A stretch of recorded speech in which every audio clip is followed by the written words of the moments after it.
درد و آرام کے مارے ہوئے کیا دیتے ہیں، درد و آرام کے مارے ہوئے کیا دیتے ہیں، ہم تو بس ان کی نگاہوں کو دعا دیتے ہیں، درد و آرام کے مارے ہوئے کیا دیتے ہیں، ہم تو بس ان کی نگاہوں کو دعا دیتے ہیں، اور عقل والوں کے نصیبوں میں کہا دو کے جنون، عقل والوں کے نصیبوں میں کہا دو کے جنون، عشق والے جو ہر چیز لٹا دیتے ہیں، عشق والے ہیں جو ہر چیز لٹا دیتے ہیں۔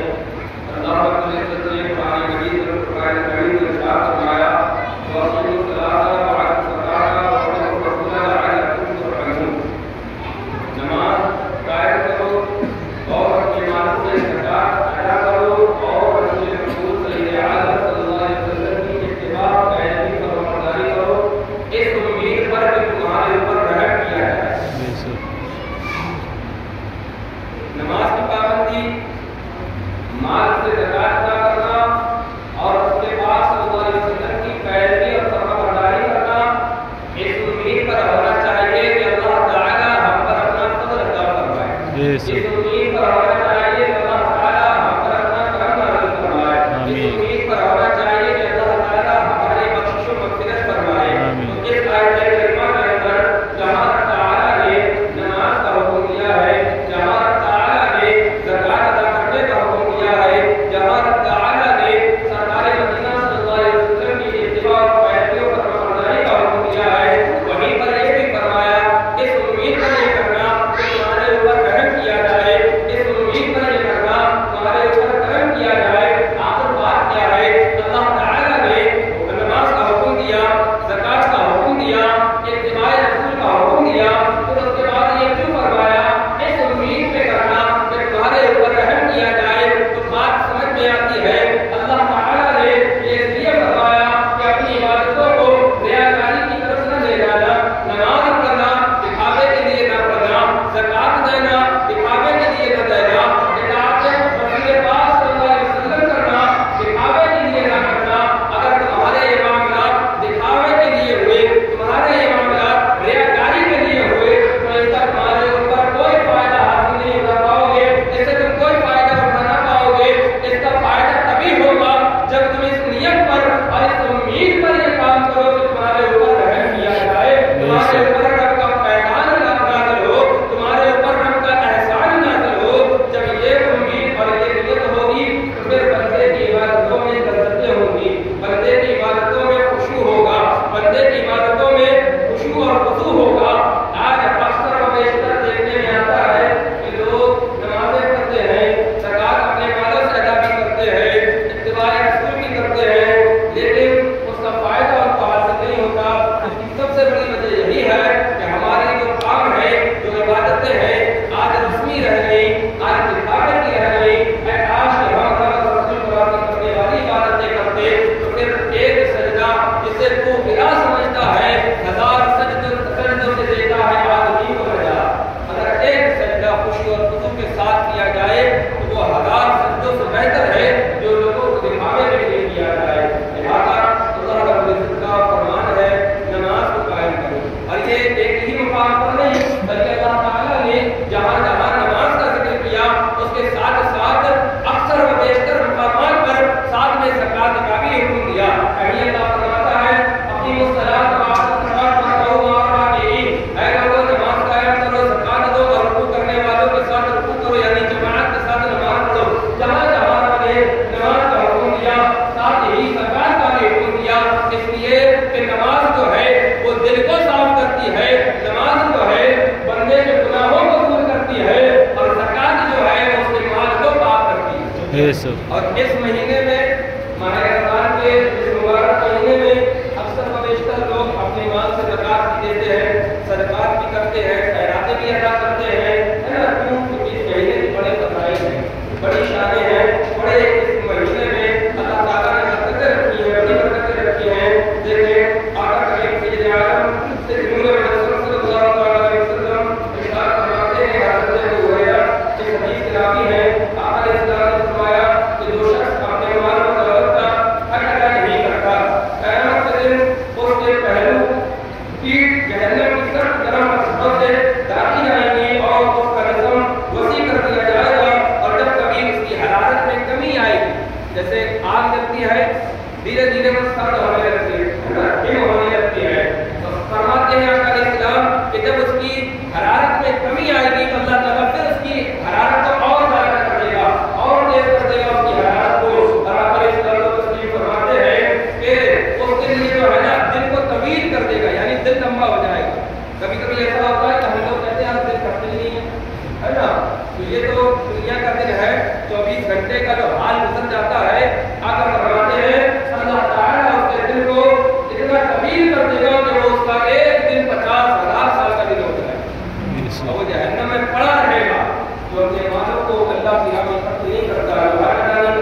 کہ وہ تب تک جہنم میں پڑا رہے گا جب تک لوگوں کا حساب نہیں ہو جاتا.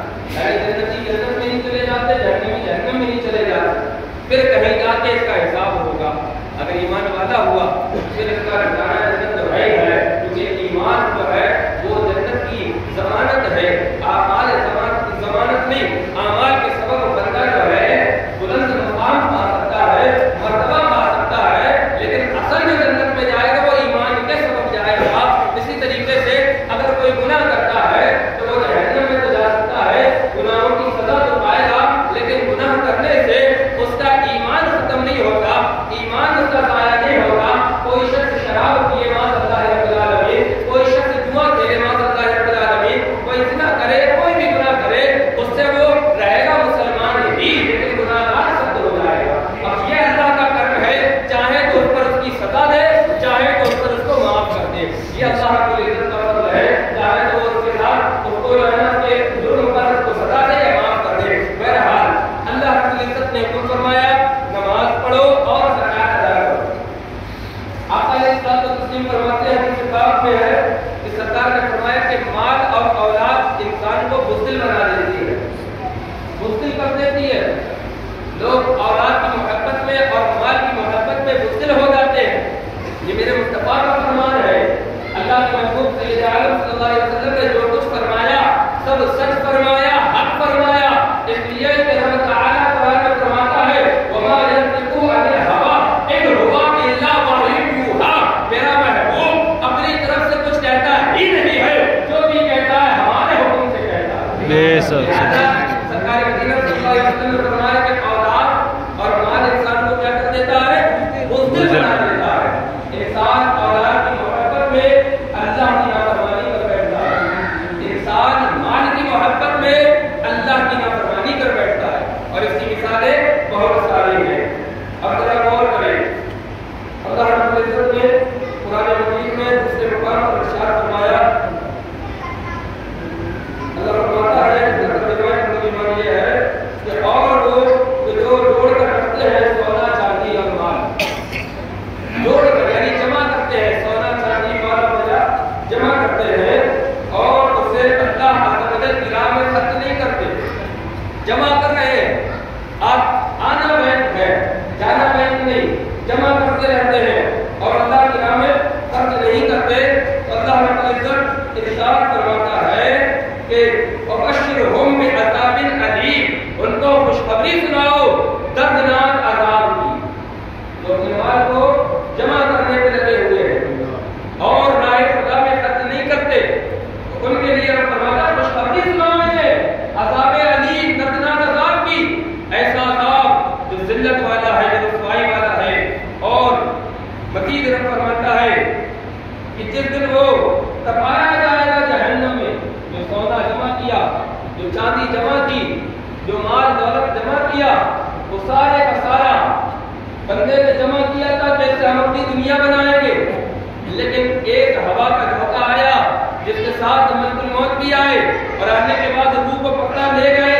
جو جمع کیا تھا وہ سب رکھا رہ گیا, جو اکٹھا کیا تھا وہ سب پڑا رہ گیا, اپنے عیش کے لیے جو جمع کیا وہ سب وہی رہ گیا. اور کیا ہوا اس کا وبال, جمع ہم نے کیا, اکٹھا ہم نے کیا, راہ خدا میں خرچ ہم نے نہیں کیا, لیکن جب موت کا فرشتہ آیا تو سارا مال ہمارا پڑا رہ گیا, ہم چلے گئے. اب اللہ فرماتا ہے وبشرہم بعذاب علیم, ان کو خوشخبری سناؤ دردناک عذاب کی. اور وہ مال جو انہوں نے جمع کیا تھا بروز قیامت ان کا مال جہنم میں دبایا جائے گا, جلایا جائے گا, اور پھر اس مال سے ان کی پیشانیوں کو, ان کی پیٹھوں کو, ان کی کروٹوں کو یعنی بغلوں کو ڈالا جائے گا, اور وہ مال ان کے گلے میں توق بنا کے ڈال دیا جائے گا. یہ رب کا فرمان ہے. ذرا اور سنو دینار ملت اسلامیہ, ہم کس کے لیے جمع کر رہے ہیں, ہم کیوں جمع کر رہے ہیں؟ یہ دو چیزیں قاعدے اور ہیں. ایک تو یہ کہ ہم مال کس کے لیے جمع کر رہے ہیں, اور دوسرا یہ کہ ہم کیوں جمع کر رہے ہیں. جمع کر کے ہم جائیں گے, مزے ہماری اولاد کھائیں گی, لیکن اس کا جواب ہمیں دینا ہوگا, اس کا پورا حساب ہم سے ہوگا. اور